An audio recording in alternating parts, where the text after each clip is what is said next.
And in this video, we're going to uncover that world. But first, we need to understand something important, because even the term Middle East is not as simple as it sounds. This isn't a single country. It's not even a clearly defined region. It's a crossroads, a place where Europe, Asia, and Africa meet, stretching from the eastern Mediterranean all the way to the Arabian Sea, covering nearly 4,000 kilometers.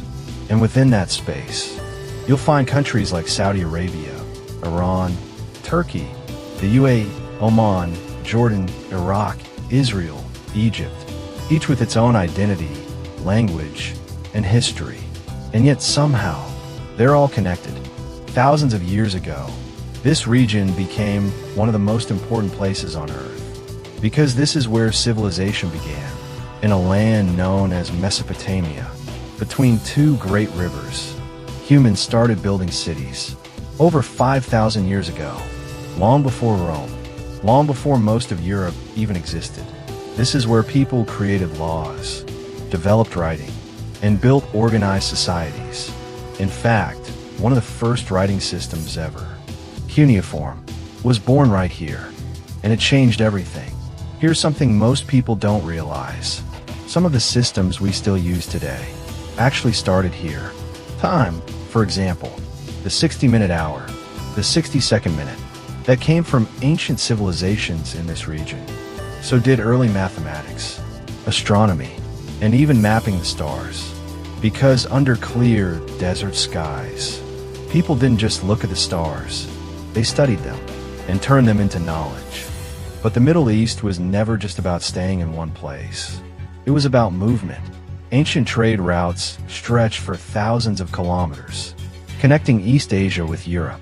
Caravans carried silk, spices, gold. But they didn't just carry goods. They carried ideas, languages, beliefs, cultures. And that's why this region became so diverse.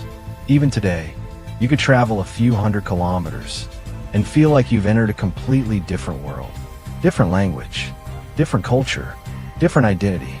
And then there's the geography.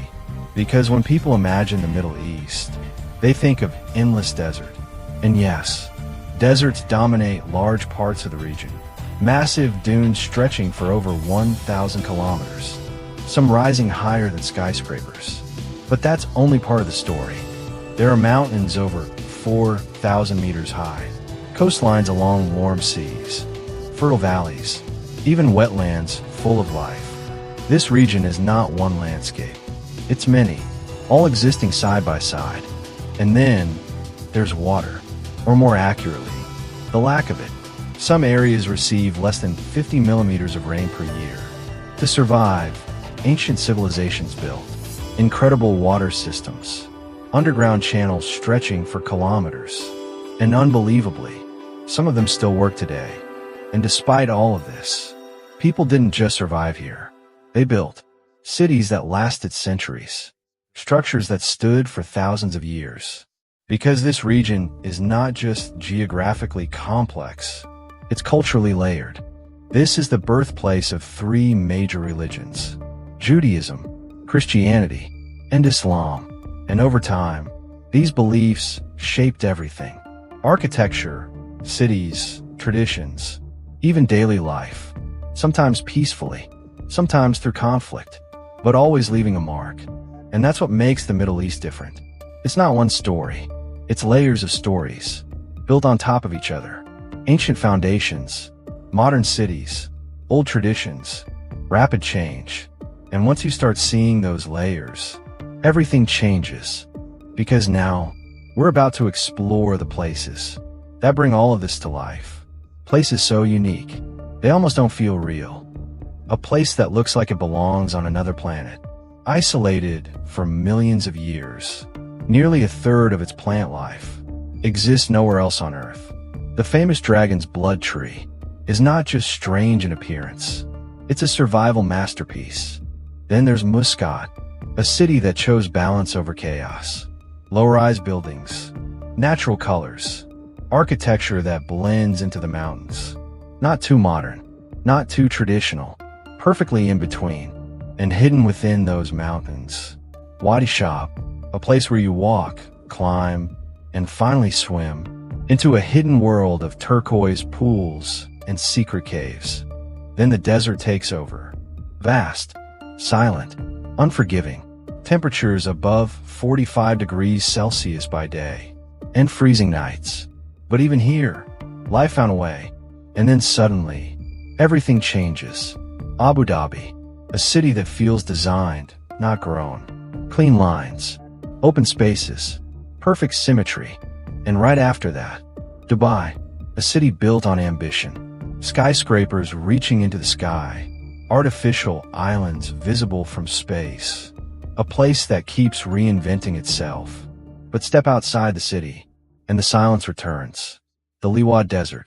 Endless dunes, some over 300 meters high. A landscape that feels infinite. And the journey continues. From Doha's modern skyline, to Al Ula's ancient rock carvings. From Petra, a city carved into stone, to Wadi Rum, a desert that feels like another planet. Then comes something truly surreal. The Dead Sea, the lowest point on Earth, where the water is so dense, you can't sink. And then, history tightens. Jerusalem, a city where 3 religions meet. Within walking distance, layer upon layer of meaning. In less than 1 square kilometer. From Bethlehem to Masada, from ancient caves to the ruins of Babylon. Every place tells a story. And then you see the extremes. The Lut Desert, one of the hottest places ever recorded. Cappadocia, where people carved entire cities in Iraq. Pamukkale, white terraces that look unreal. Until finally, you reach the icons. Istanbul, Luxor, and the pyramids of Giza. Structures that didn't just survive history, they defined it. And that's when you realize something. The Middle East is not what most people think. It's not one image, not one story. It's contrast, it's history, it's survival, it's transformation. And once you see it this way, you can never unsee it.